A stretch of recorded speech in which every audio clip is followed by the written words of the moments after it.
Come on down, my little puppet. He's a gorgeous. He's gorgeous. He's a little gorgeous. Hi guys, hope you're well and welcome back to my channel. For any of you guys that are new around here, my name is Ellis and I am a mummy of 2 boys. Yes. I'm a mummy of 2 boys. I have a 3-year-old called Klayton and I have my gorgeous little baby, my gorgeous little Parker, who is, well, 7 months at the moment, almost 8 months, which is why we're filming this video, isn't it? Yes. I wanted to film Parker's 6 to 7 month update, so we had a record and a track of everything that he's learned these last few months and just keep you guys all in the loop. Yes. So one of the things that we have noticed greatly with Parker this month is he's become a lot more active over the last couple of months since my last update. He is consistently moving now. He is rolling around everywhere. He started doing that on the 7th of December, didn't you? Yes, you did. So right before he turned 6 months, he started doing that. And he's just non-stop now. He's literally twisting and moving everywhere, going around in circles. He rolls over so quickly. Within a couple of weeks, he'd managed to gain the ability to do so. And yeah, he is just on the move everywhere. He's non-stop, always wanting to play with his toys, aren't you? So yeah, always on the move, and he is just moving around everywhere. He is not quite sitting up yet. He can sit up slightly, however, he will kind of just fall back down again. You haven't quite learned the strength yet, have you, Mr. Smiler? So yeah, so he is moving around and he is starting to sit up, but he hasn't quite finished off doing what he needs to do and gaining the full strength. Are you pulling mummy's hair? Another thing that we've noticed this month is that his laugh has gone from a really, really giggly laugh to a little belly chuckle, doesn't it? When you laugh, you have a right little belly chuckle laugh now. He has a really belly chuckle laugh now, which is really, really cute. I always remember Klayton having one, but it seems like Parker's just seems to have developed that laugh and it's just kind of formed. So that's really, really cute. One thing we have noticed is that this little pickle's sleep has regressed drastically. I don't know whether it's a combination of being in our bedroom or whether it's a, are we bouncing? Whether it's a combination of being in our bedroom or whether it's because he's teething or the 4-month sleep progression, but he is just being a pickle. He was waking up 3 or 4 times a night, which was really, really draining. He does seem to have calmed it down again now, and it's only once a night again at this point in time, but that has been a real big struggle for us because we never really had that with Klayton, did we? He never really regressed in his sleep. So this one has definitely been regressing.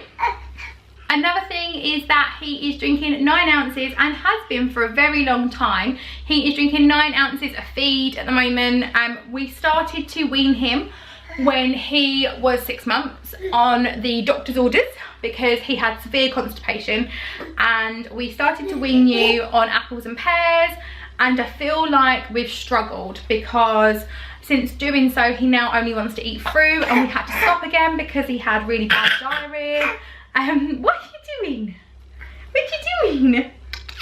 So yeah, so he's feeding and weaning hasn't gone to plan, and I started with vegetables with Klayton, and obviously I had to start with fruit to kind of help his tummy, and it's kind of backfiring against me because he doesn't like veg at the moment. He's not a massive fan of it, so we're gonna have to try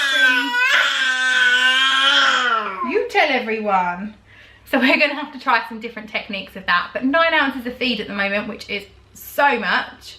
He has actually been suffering really badly with reflux again the last few months, to the point he was throwing up whole entire bottles. So because of that, we have moved him on to a reflux milk, although we've now moved him back onto the colic and constipation, so we've had a couple of swap overs with the milk. I can't remember what we told you from his last update, but the reflux milk just wasn't helping because it was giving him such awful tummy aches, and he was going back to being constipated again. And for us, we would rather that he be pooing normally and throwing up his bottles because that wasn't bothering him than him be constipated and in so much pain. So we've been doing that, haven't we? We started to begin to wean him properly as of January, haven't we? As of the beginning of January, we started properly. So more when he was around the late 6 months, 7 months, and that's when we've been starting. What are you doing? What are you doing? And that's when we've been starting the food and properly kind of trying to give him breakfast and stuff. He hasn't yet got his hand-eye coordination down, so he won't feed himself at the moment. And other than his hand, he he doesn't tend to want to put anything in his mouth, do you? Unless mummy's feeding you. Hayes? No. So he's not interested in finger food whatsoever. He does really like sweeter foods, as I know I've mentioned. The creamier porridges with like the fruit in, and obviously all the fruit he's 100% game for. Veg is a no-go at the moment, so we're definitely trying to wean that in a bit more. Isn't we? Yeah, what are you doing? What are you doing? We also noticed over the last few weeks that he's also started properly jumping in his jumperoo. He now bounces and jumps really high, as opposed to just rocking from side to side, which is what he was doing for such a long time, which is really cute because he tries to grab the little animals that are up the top. Hayes. Hayes. At the moment he is in 6 to 9 month clothes, and he's been in those for the last few months, so he's slowly growing, aren't you, little chubber? You grab him. And he also is absolutely in love with games of row-row. So I'll show you what I mean by this. Every time I hold him like this, he'll want to start row-row straight away. Should we go row, row, row the boat gently down the stream. Merrily, merrily, merrily, merrily, life is but a dream. Is that good? Is that good? Row, row, row the boat. Is it good? And he's also become so much more in love with his brother as well. He literally just laughs at everything he does. And you've also become quite cuddly as well, haven't you? Yeah. And we've also become a lot more routined with him now. So he is going down for a nap twice a day, normally at 2 o'clock. Oh, thanks, P. Thanks, PP. This is because you want more row-row. Row, row, row the boat. But he normally goes down around 10 o'clock and around 2, 3 o'clock for naps. Obviously, if we're out in the day, then he may go asleep in the car. And he's normally down to bed between 7 and 8, the same as Klayton now, so they go down at the same time. Hopefully, normally he doesn't wake up for too many bottles in the night. Normally it's just one. And then after that he will literally just go back to sleep and sleep through. And as of I think it was the 19th of January, we moved him into his own bedroom. He started sleeping in there, and he's been sleeping so much better since going in there. I think it's been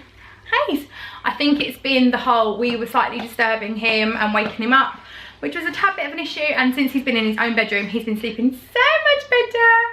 So much better, haven't you? And we slowly started weaning him off of his sleepy head. I'd seen so many people saying, oh, we have to buy the bigger sleepy head, and we didn't want to have to do that. So especially after then all the news reports come out about the sleepy head, and I absolutely love it and wasn't deterred by using it whatsoever. But yeah, so we started weaning him off the sleepy head when we come back from Disney, because he slept fine without being in the sleepy head, and that was around the 17th of December. He had a whole month in his co-sleeper to get used to having the space around him before we then moved him into his bed, and he's transitioned perfectly. No bigger sleepy head was needed. So yeah, love that, the fact that he's just transitioned and he's gone straight into his own bed, and he's made it really easy for her. And the last thing is that he was going through leap 5, and you can really tell that he has been a lot more needy, a lot more attention seeky. He's kind of wanted more cuddles and to be picked up and not to be left alone as much. But I think we're out of that leap now, aren't we? We're out of it. And then in 2 weeks time we have leap 6 again. And he's definitely found his voice as well. That is one thing that he's definitely found over the last few months.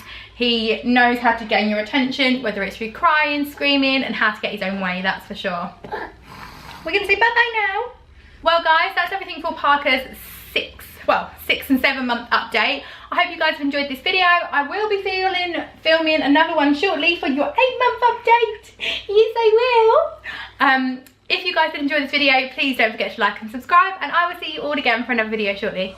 Bye guys. You can say bye-bye. Say bye.